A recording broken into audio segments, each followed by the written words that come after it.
말기하 18장 말씀으로 은혜를 나누겠습니다. 히스기야 왕이 등장했습니다. 과연 하나님 앞에서 히스기야, 또 그 외에 유다 왕들, 그 외에 이스라엘 왕들, 하나님 앞에서는 어떻겠습니까? 우리가 성경에서 기록을 보면 히스기야에 대해서 아주 칭찬을 아끼지 않는 그런 말씀으로 시작하죠. 히스기야는 그의 조상 다윗처럼 여호와께서 보시기에 옳은 일을 행했다라는 것으로 그렇게 시작하고 있습니다. 그러면 하나님의 사랑이 히스기야에게 특별하겠습니까? 그런 것은 아닙니다.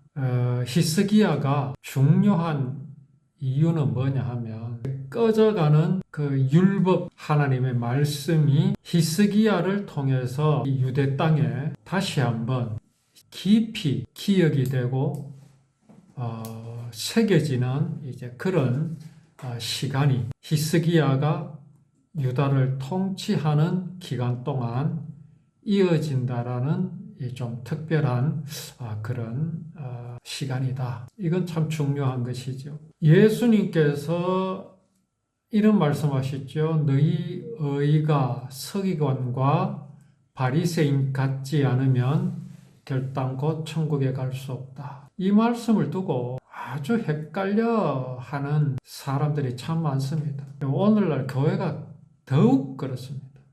예수님이 그 말씀을 하셨다고 마치 율법을 지키면 또 율법을 지켜야 천국 가는 줄 알고 예수님을 믿음으로 십자가의 공로로 말은 그렇게 하지만 결국은 어디로 돌아갑니까? 율법으로 돌아가서 율법을 어떻게 지켜야 한다고 주장합니까?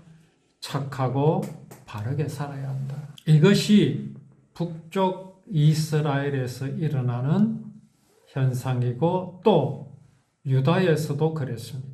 예수님이 왜 그런 말씀을 하셨을까요? 참 중요한 말씀이거든요. 유대인들의 나음이 무엇이냐? 바울 사도가 아마 그 말씀을 전했는데 유대인들의 나음이 무엇이냐? 유대인들은 율법을 맡았음이라 그렇게 말씀하십니다. 율법을 맡았다. 이스라엘 백성들이 율법을 이제 모세를 통해서 받았습니다. 과연 그들이 율법을 하나님의 뜻대로 그렇게 지켰습니까? 이사야서 1장 히스기야 시대 때 선지자입니다. 이사야서 1장에 보면요. 아주 유대인들, 이스라엘 백성들이 율법을 지키는 것에 대해서 신랄하게 비판을 합니다. 내가 언제 너희에게 그런 것을 요구하였느냐? 내 마당만 밟을 뿐이다. 너희가 지키는 절기 내 기뻐하지 않는다. 아니 하나님 그러시면 어떻게 합니까? 안식일을 주신 하나님, 유월절을 주신 하나님, 초막절을 주신 하나님, 여러 절기를 하나님께서 주셨는데 그것 지키는 것을 하나님 기뻐하지 않으신다?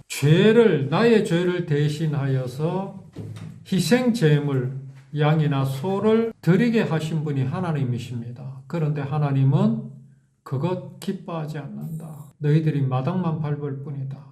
아니 율법을 그대로 지키는데요.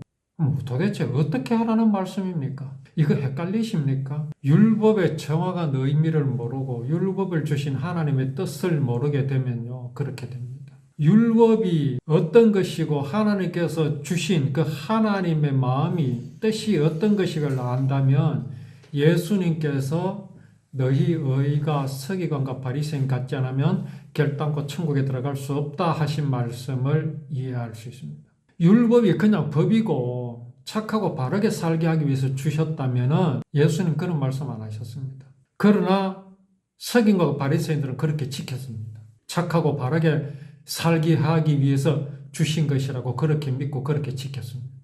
그런데 어떻게 예수님 그렇게 말씀하시죠? 그것은 무엇이냐 하면요. 적어도 서기관과 바리새인들은요. 율법을 간직하는 데 있어서는 최선을 다했습니다. 율법을 간직하는 것. 그들이 지킴에 있어서는 하나님의 뜻대로 지키지 않았지만은 그들은요. 율법을 간직하는 데 있어서는요. 목숨을 걸었습니다. 필사로 남겼습니다. 그들은 율법의 사본을 많이 만들었다라는 말씀입니다. 그렇게 함으로써 율법을 주신 하나님, 율법에 기록하여 지키게 하신 모든 모양과 모습대로 구원을 이루실 그 하나님의 언약이 이 땅에서 이루어질 때까지 서기관과 바리새인들의 공로가 매우 컸습니다. 그들은요, 율법을 지켰거든요.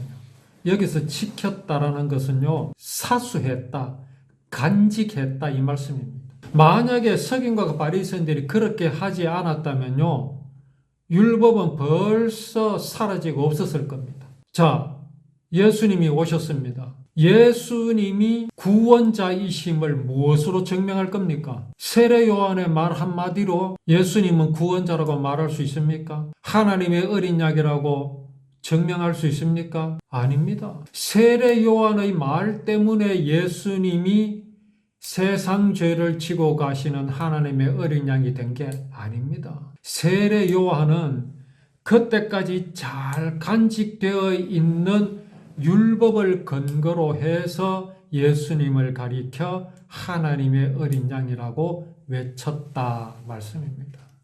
그런 점에서 서기관과 바리새인을 칭찬하신 겁니다. 또 바울 사도는 유대인의 남이 무엇이냐? 그들은 여호와의 율법을 맡았습니다. 이 말씀입니다. 그런 점에서 히스기야가 매우 중요합니다. 히스기야가 착하고 바르게 살아서 오늘 여기 성경의 칭찬의 말씀을 듣는 게 아닙니다. 하나님의 뜻인, 하나님의 약속인 율법을 지킬 마음이 있는 왕이었다라는 말씀입니다. 다윗처럼 그랬죠. 다윗과 같이. 다윗과 같으려면 어떻게 해야 됩니까? 여호와의 율법을 즐거워하고 주야로 묵상하는 사람이 되어야 합니다. 다윗처럼 되려면 율법의 말씀을 보면서 뭐라고 고백해야 합니까? 여호와의 율법은 꿀과 송이꿀보다 더 달도다라는 고백을 할 수 있어야 합니다. 과연 우리는 율법을 보면서 그런 느낌을 가집니까? 다윗과 같은 그런 아름다운 감정을 가지고 있습니까? 이제는 있지요. 왜 그렇습니까? 전에는 율법을 법으로만 보았잖아요. 나를 미워하는 자의 나귀가 무거운 짐을 지고 가다가 쓰러진 것을 보거든 달려가서 그 나귀를 일으켜 세워주라. 이것을 전에는 우리가 어떻게 보았습니까? 내가 그렇게 해야지. 안식일을 거룩히 지키라 그러면 맞다. 안식일에는 일도 하지 않고 돈도 쓰지 않고 사 먹지도 않고 그래야지 생각했지요. 그럴 때 율법은 우리에게 어떻습니까? 달콤합니까? 달콤하지 않지요. 주야로 묵상할 만합니까? 못하지요. 지겹고 무거운데. 그러나 안식일의 말씀을 우리에게 주신 것을 보면서 우리는 이제 무엇을 깨닫게 되었습니까? 하나님께서 나를 쉬게 하여 주신다. 일을 하지 않아도 경건하지 않는 자를 의롭다고 하시는 하나님. 안식일에요, 일하지 않아도요, 하나님 먹을 거 주십니다. 만나는요, 안식일에는 거두러 나가지 못하게 했습니다. 안식일에는 아무것도 하지 마라. 쉬어라. 놀아라. 안식일은 언제부터 안식일이 됐습니까? 하나님께서 여섯째 되는 날 세상 모든 만물과 사람을 창조하심으로 창조의 역사를 다 이루셨습니다. 일곱째 날 뭐 하셨습니까? 안식하셨습니다. 할 게 없습니다. 에덴 동산에서 사람이 할 게 있습니까? 없습니다. 해서는 안 됩니다. 쉬는 게 일입니까? 그걸 법으로 지키자니 힘들고 일이 되지요. 자, 그럼 일곱째 날 쉬셨는데 여덟째 날 뭐 하셨습니까? 하나님? 쉬셨습니다. 아홉째, 열째 되는 날은요. 한 달째 되는 날, 1년째 되는 날은요. 계속 쉬셨습니다. 안식의 연속입니다. 그 안식의 연속이 안식일이 되어버린 것은 율법이 오면서부터입니다. 여섯 동안 일하고 일곱째 날 하루는 쉬어라. 어린아이들은 방학을 하면 좋아하죠. 방학, 공부를 놓는다 이 말입니다. 방학이 왜 좋습니까? 쉬거든요. 학교 안 가도 되거든요. 안식일이 그렇게 다가오지 않습니다. 오늘날 그렇게 가르침을 받고 있습니다. 안식일이 무거운 짐이라 잘못됐지요. 안식의 진정한 의미는 뭡니까? 우리가 죄짐을 지고서 무거운 짐을 지고 가다가 쓰러진 우리에게 예수 그리스도께서 달려오셔서, 그 예수님이 누굽니까? 내가 욕하고 내가 싫어하고 내가 미워하고 영접하기 싫어하고, 그럼에도 불구하고 그 예수님께서는 내게로 달려오셔서 내게 있는 짐을 풀어주셨습니다. 당신께서 대신 지셨습니다. 그리고 우리를 일으켜 세워주셨습니다. 쉬게 하셨습니다. 이게 안식입니다. 이게 율법에서 지키게 하신, 나를 미워하는 자인 나귀가 무거운 짐을 지고 가다가 쓰러진 것을 보고도 달려가서, 그러니까 이제 전부 뭐라고 생각합니까? 저 넘어진 소는 남이고 달려가서 도와줘야 될 사람은 나라고 생각합니다. 내가 그래야 된다고 생각합니다. 맞습니다. 해야 됩니다. 그걸 함으로써 우리는 뭐를 알게 되겠습니까? 이것이 하나님의 사랑이다. 이것이 하나님께서 이루실 구원의 모양과 모습이다. 이걸 깨닫게 하시기 위해서 그 율법을 주신 겁니다. 이렇게 율법을 알게 되니 율법이 얼마나 즐겁습니까? 그렇지 않습니까? 꿀과 송이꿀보다 더 달지 않습니까? 율법이 짐이 됩니까? 율법이 멍해가 됩니까? 이 율법을 히스기야는요, 지켰습니다. 간직하였습니다. 이스라엘에서는 이미 사라졌고 유다에서도 사라질 위기에 처해 있습니다. 아무도 율법을 거들떠 보지도 않습니다. 아니, 율법을 보기는 봅니다. 그런데 세상 사람이 만든 법, 세상 종교가 만든 법하고 구별이 안 됩니다. 그러니까 하나님의 동산에 무엇이 들어서 있었습니까? 우상의 산당들이 들어서 있었습니다.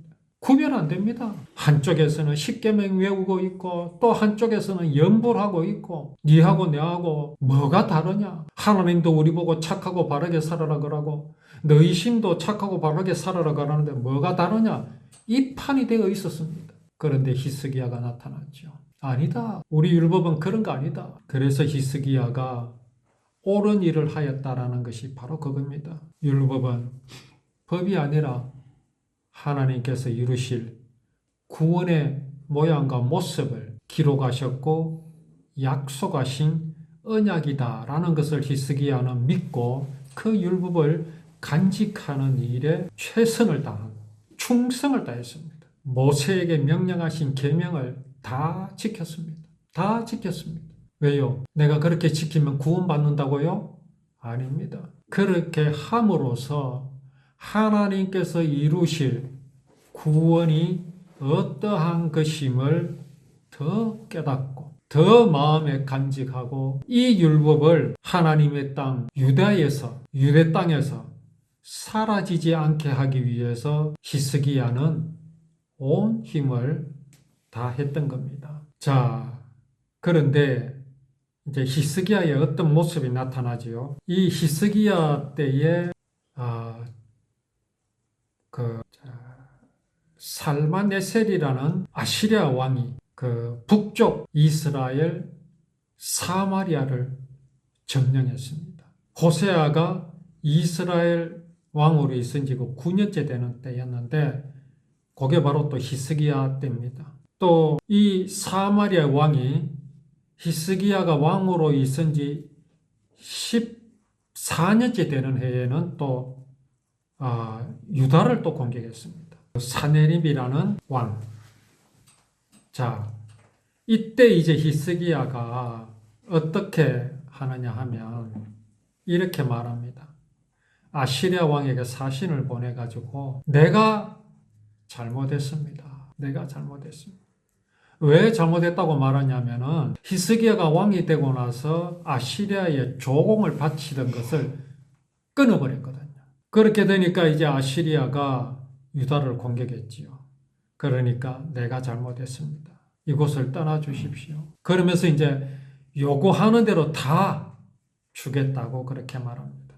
그래서 히스기야가 은 300달란트와 금 30달란트를 아시리아 왕에게 줍니다. 이런 히스기야의 모습과 이 말씀을 시작할 때의 히스기야 모습, 우리는 이것을 어떻게 보아야 하겠습니까? 우리가 말씀을 읽으면서 의문되는 것을 남겨두면 안 됩니다.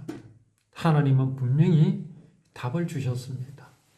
이제 오후에 하나님께서 이러한 히스기야를 어떻게 이끌어 나가신지에 대해서 또 말씀을 나누고 은혜를 나누겠습니다.